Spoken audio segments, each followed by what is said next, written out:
So, hello, my dear students. Let's continue with Macbeth. So, we'll be doing today Act 1, Scene 4. In Scene 3, we saw that how the witches have polluted Macbeth's mind, and now he has turned into an overambitious person who wants throne at any cost. Now, in Scene 4, we see that they have all come to meet King Duncan. So, King Duncan here is in his force. Fine. So, in his kind of palace, and he's sitting there, he's there and asking about the execution of Corder, Thane of Corder, the previous Thane of Corder. Now, Duncan, is the execution done on Corder? Are not those in commission yet returned?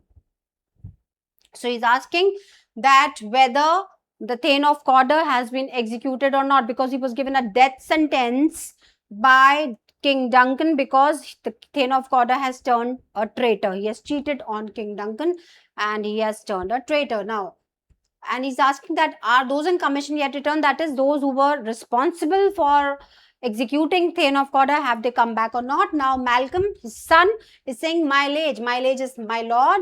They are not yet come back, but I've spoke with one that saw him die, who did report. He's saying that, yes, they have not come back yet, but I have spoken to one of them, one of the executioner, and he has reported me. That is, he's told me what was that. That very frankly he confessed his treasons, implored your highness pardon, and set forth a deep repentance. That is, this Thane of Corder, while dying, he has confessed his treason, he has confessed to his crime, and he was seeking your forgiveness, seeking King Duncan's forgiveness, and he was in deep repentance, means he was repenting, he was feeling guilty a lot for cheating you. Nothing in his life became him like the leaving it. That is, he has done nothing in his life to become great, like the way he died. His life was not that great, but his death, of course, it became great. Why? Because he has uh, started feeling guilty, and he was keeping King Duncan in high respect and seeking his apology. He died as one that had been studied in his death to throw away the dearest thing he owed, as were a careless trifle. So he says that he died.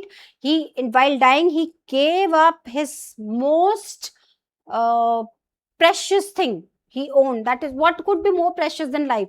That is, he gave away his life, the most precious thing he gave away, just like an insignificant thing, while seeking forgiveness from you. So in a way, his death became more great than whatever he's done throughout his life. Okay, Duncan, there's no art to find the mind's construction in the face. He was a gentleman on whom I built an absolute trust. So here, King Duncan is saying that he's talking about betrayal. He's saying that, there is no art, there is no device or art. It's there by which you can, find out what is going in a person's mind or heart. That is, a person, whatever is running in his mind and heart, you cannot read, because you will see, or you'll try to at least believe the way he's projecting himself through his gestures, through his whatever he's speaking. But in a way, you cannot peep into somebody's mind and see what kind of person exactly he is. He says that he has shown absolute trust to this Thane of Corder, but in turn what he did, he turned out to be a traitor. Now he's talking about trust here. And who enters here? Macbeth, right? So he's talking about trust, and who enters? Macbeth, who's going to be another traitor, or he's going to be a bigger threat than the previous Thane of Corder. He's planning to eliminate King Duncan to grab that throne. So he's talking about trust, and this is an irony, because here he's speaking about trust, but who enters? Another traitor who's planning to kill him. Fine. So enter Macbeth, Banquo, Ross, and Angus. Now he says that, oh worthiest cousin. Duncan is saying, oh worthiest cousin, the sin of my ingratitude even now was heavy on me. He's saying that I was feeling quite guilty that I have not thanked you enough. The way you've shown your courage, and you fought bravely for me, for protecting us, for protecting the territory, for protecting the crown. You've done so much for us that words are not enough, or no award, reward, or no words are enough to compensate your act.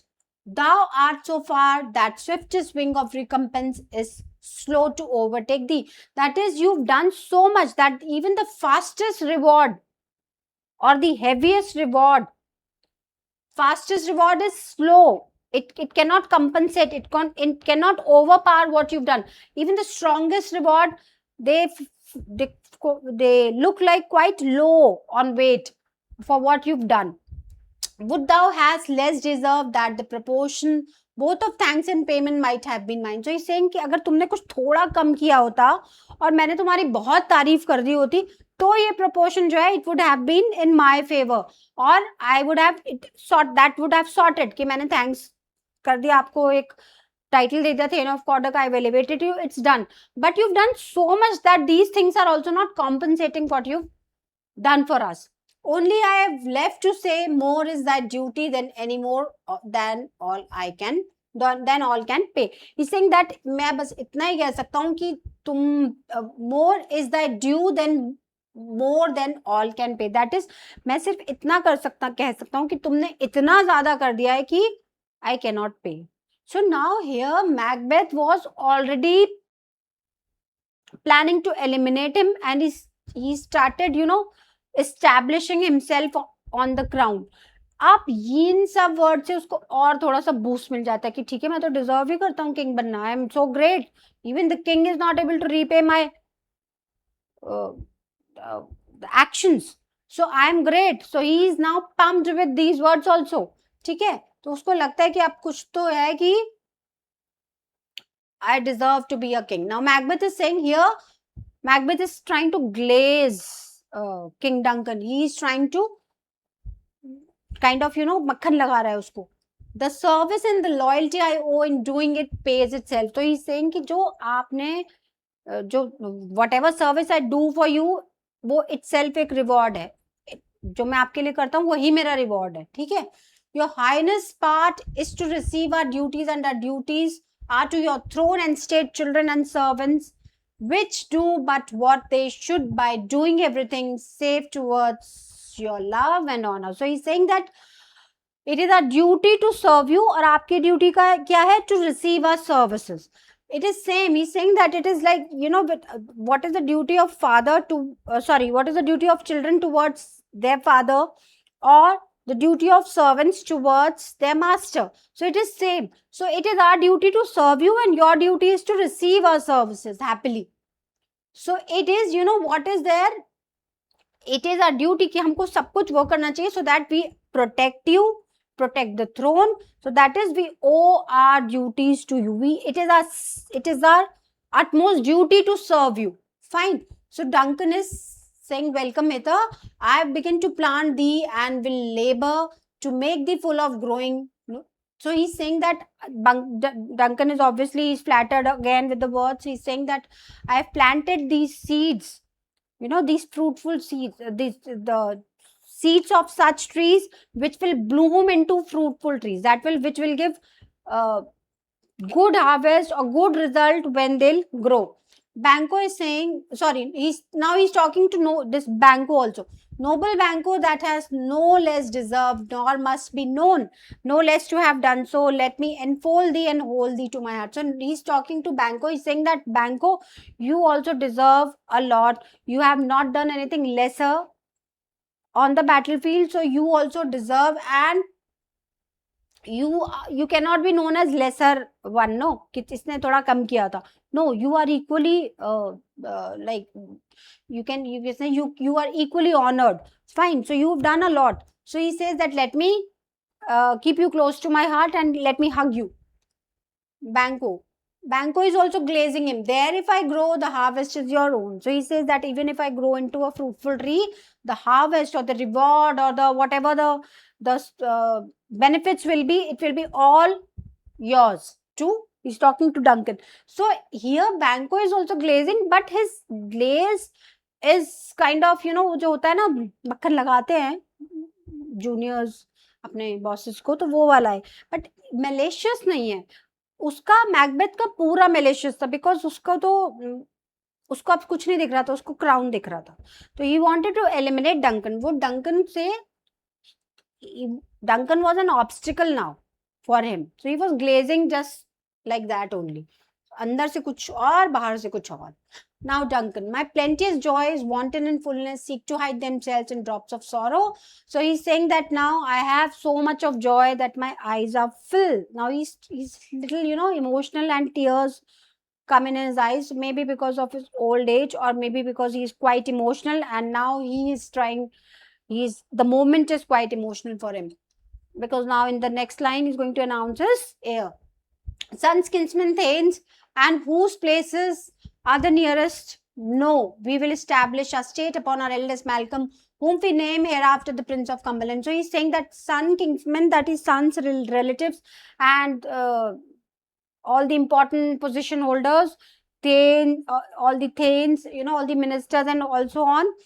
So you, in your presence, in all your presence, I am announcing that our eldest son Malcolm is going to be is now the Prince of Cumberland. So he has announced Malcolm, his eldest son, as Prince of Cumberland. That is, he has announced his heir after him, who's going to take the throne according to him, Prince of Cumberland, which honor must not unaccompanied invest him only, but signs of nobleness like stars shall shine on all deservers. So he's saying that now only he is not felicitated, or even this Malcolm is not the only one who has gained the title. There are others also, the people who deserve are given new titles. They are honored, like he's talking here about Macbeth, that now he is none other than the Thane of Cawdor. He's announced him as a Thane of Cawdor. He says that rest of the people also who worked hard, who've shown their skills to achieve the new titles, they are also honored here. From hence to Inverness and bind us further to you. So he's saying that now we'll go to Inverness. That is, Inverness is where Macbeth resides, Macbeth's palace.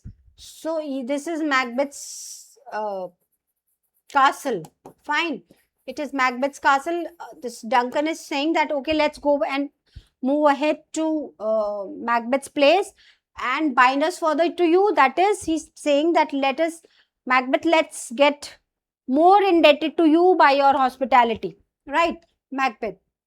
The rest is labor, which is not used for you. So he's saying, if I'm idle and I'm not doing anything for you, it is kind of, it worries me, or I get disturbed when I'm not working for you. Again, he's glazing. Fine. That is, he's saying that I keep finding chances to serve you. And when I am not having any chance to serve you, it makes me restless. I'll be myself the harbinger, I'll be myself the harbinger and make joyful the hearing of my wife with your approach, so humbly take my leave. So he's saying that let me be the messenger myself and take this news to my wife that your highness, you are coming to us at our place, and let me give this joyous news to my wife myself. So I humbly take your leave, that is, I take your permission to leave. Duncan, my worthy Cawdor. Okay, Macbeth is saying aside. Now here it's a soliloquy, and Macbeth here is, this is kind of showing his real mind, what is going in him. What is he saying? The Prince of Cumberland, that is a step on which I must fall down or else overlap. For in my way it lies, stars, hide your fires, let not light see my black and deep desires. The eye wink at the hand, yet let that be which the eyes fear when it is done to see. So he is saying that the Prince of Cumberland, okay, you are the obstacle. So he is saying that पहले तो Duncan था, अभी Prince of Cumberland भी आ गया.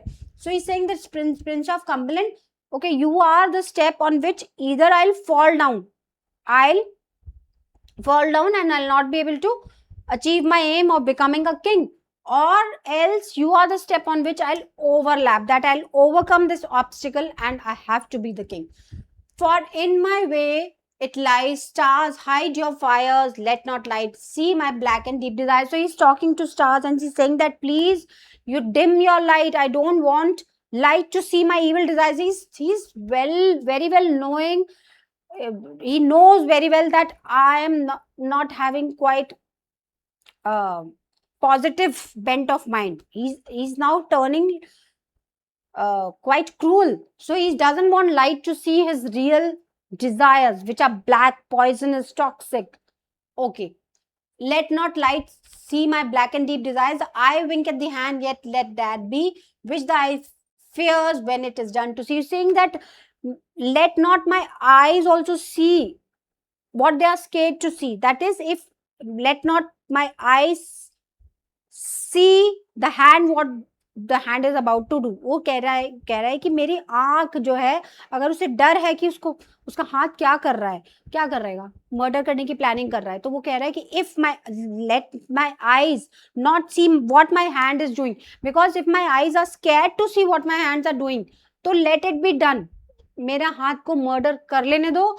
मेरी आंखें अगर डर भी रही हैं कि उनको मर्डर होते हुए या खराब होते हुए मेरा हाथ ना करे. समझ रहे हो? If my hand is doing something wrong and my eyes are scared to see what my hand is doing, so let it be. Let my hands do what my eyes are scared to see. मैं उसको बाद में देख लूंगा, मैं होते हुए देखूंगा. ठीक है?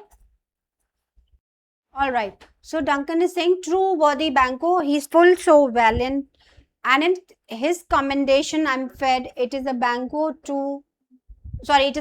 to me. Let's after him whose care is gone, before to bid us welcome. It's a peerless kinsman. So here, Duncan is all in praise for Macbeth. Duncan is he is a kind of person who either he's too simple or he's not that wise. He cannot make out what a person is. आपको एक बार धोखा हो चुका है, तो at least then you should be cautious, no? एक बार आपको Thane of Cawdor ने अच्छे से he's betrayed you. Again, you are going indulging yourself into Macbeth's faltu ka psychophany. So he's again in praise for Macbeth here. Duncan is saying, this he's full so valiant. He's talking about Macbeth. He's saying he's so valiant, he's so courageous, and he's so brave. And in his commendations I'm fed, that is in praising him, उसकी तारीफ करते हुए मैं थकता नहीं हूँ. इसका मतलब ये है. ठीक है? He's so courageous and in his commendations I'm fed, that is उसकी तारीफ करते हुए मेरे को थकान नहीं होती. उसपे इतनी क्वालिटीज हैं. ठीक है? It is a banquet to me. That is इतना सारा, जैसे बैंक्वेट में एक तरह से आपके पास बहुत चॉइसेस होती हैं, बहुत तरह की डिशेस होती हैं, इसी तरह से मैकबेथ में इतनी सारी क्वालिटीज है that I am all in praise for him. मैं उसकी तारीफ करता रहूंगा, पर उसकी क्वालिटीज खत्म नहीं होंगी in that way. Let's after him, that is let's follow him. He is gone to make arrangements for our welcome. Let's go. Whose care is gone before to bid us welcome. That is वो जो पहले गया है हमारे लिए, हमारे welcome का arrangement करने के लिए, हमारे अपनी हॉस्पिटैलिटी का अरेंज, मतलब एक शो करने के लिए. So let's go and see and go and enjoy being his guest. It is a peerless kinsman. He's saying that again. He starts all over again. He says that Macbeth has no parallel. He is such a noble that he has no parallel here, that nobody is like him. All right. So they exit. Now in the next scene, let's check on that how hospitable Macbeth and his wife are to King Duncan. So all right, we'll meet in the next class. Hope you enjoyed or learning, right? That is more important. So if you have any queries, please do mention in the comment box. I'll be happy to help you. Join my next class for the next scene. And please don't forget to like, share and subscribe. Thank you all and have a great day.